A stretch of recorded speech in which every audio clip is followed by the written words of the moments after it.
श्री हरिवंश भगवान श्री कृष्ण की प्राप्ति के लिए अनुभवी भक्तों ने 5 भाव बतलाए हैं।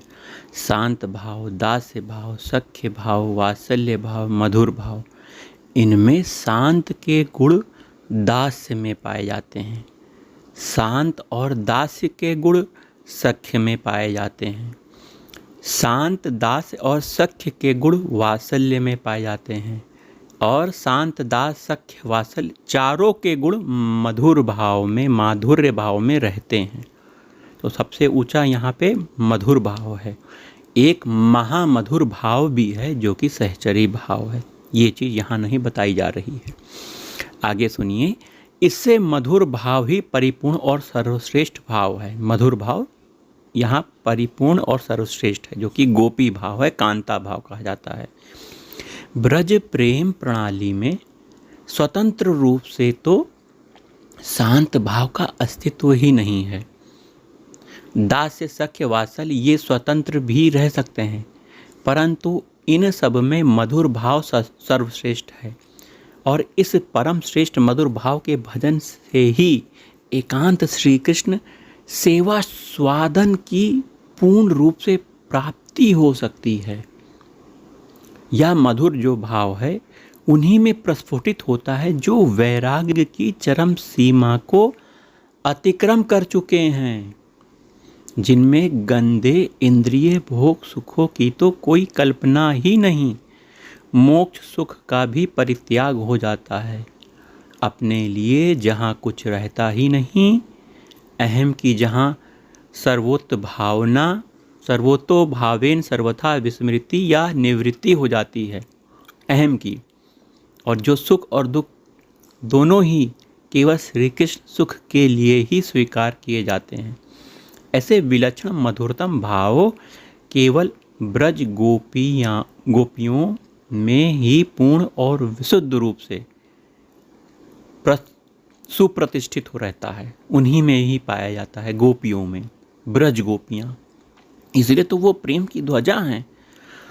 जो भक्त भगवान श्री कृष्ण की जिस भाव से आराधना करता है, भगवान उसे उसकी वासना के अनुरूप ही फल प्रदान करते हैं, तभी वे भक्त के भक्ति ऋण से मुक्त होते हैं। परंतु इन मधुर भावापन्न ब्रज सुंदरियों के भाव के अनुरूप फल भगवान दे ही नहीं पाते। इनके भाव के अनुकूल कुछ देने का अर्थ क्या है? सुनिए, अपने ही सुख को और बढ़ाना, मतलब इनके भजन ऋण से और दब जाना। क्योंकि जो गोप सुंदरियां ब्रज गोपियां हैं के हृदय में न किसी कामना का संकल्प है, न तनिक आत्म सुख की अभिलाषा है और न किसी वासना लेस का ही अस्तित्व है। गोपियों का जीवन सहज ही केवल श्री कृष्ण सुख के निमित्त है। इसी से भगवान श्री कृष्ण नित्य निरंतर ब्रज सुंदरियों के ऋणी बने रहते हैं। गोपियों, तुमने मेरे लिए ग्रह की उन कठिन बेड़ियों को तोड़ डाला। भगवान कह रहे हैं, हे गोपियों, तुमने मेरे लिए ग्रह की उन कठिन बेड़ियों को तोड़ डाला जिन्हें तोड़ना बहुत कठिन है। तुम्हारा यह आत्ममिलन निर्मल और निर्दोष है। मैं देवताओं की आयु में भी तुम्हारा ऋण नहीं चुका सकता। भगवान कह रहे हैं, देवताओं की आयु में भी तुम्हारा ऋण नहीं चुका सकता। तुम अपने सौम्य स्वभाव से ही मुझे ऋण मुक्त कर सकती हो। ये भगवान के वचन हैं भैया। वहीं जीव कितनी भी उत्कृष्ट सुदुर्लभ वस्तु, स्थिति, मति, गति चाहे या प्राप्त करे, श्री कृष्ण प्रेम धन के साथ किसी की भी किसी अंश में भी तुलना नहीं हो सकती। वरम जब तक इन दूसरी वस्तु स्थितियों की इच्छा रहती है मनुष्य में, तब तक इस प्रेम के पवित्र भाव का उदय होना भी कठिन है। भक्ति मुक्ति स्पृहा यावत् पिशाची हृदि वर्तते तावत् प्रेम सुखस्यात्र कथम भ्युदयो भवेत्। मतलब भोग और मोक्ष की। मोक्ष मतलब पिशाचिनी, मोक्ष को पिशाचिनी कहा जा रहा है। प्रेम रस का उदय होने से पहले ही उसके भावाभिलाष रूप रक्त को पी जाने वाली, इसे कहते हैं पिशाचिनी। मोक्ष को पिशाचिनी स्पृहा जब तक हृदय में रहती है, भोग और मोक्ष, तब तक हृदय में प्रेम सुख का उदय नहीं होता। और होगा भी कैसे जब यही वास कर रहे हैं।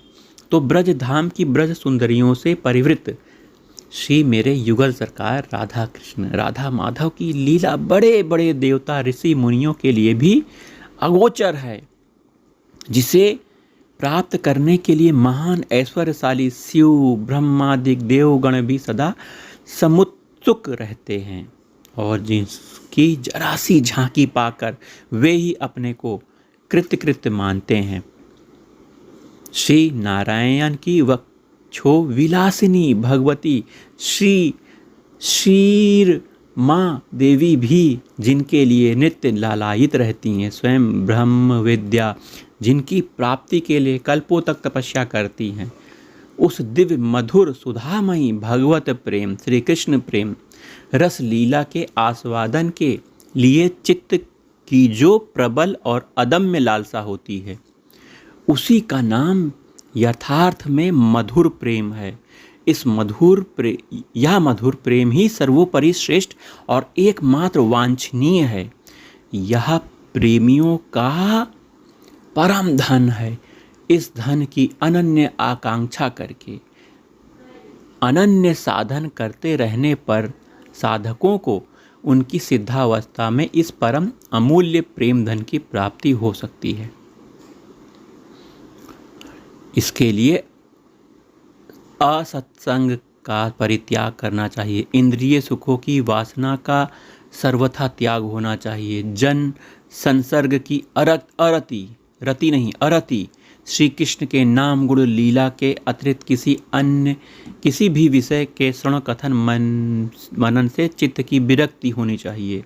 निज सुख मोक्ष सुख की भी इच्छा का सर्वथा त्याग होना चाहिए।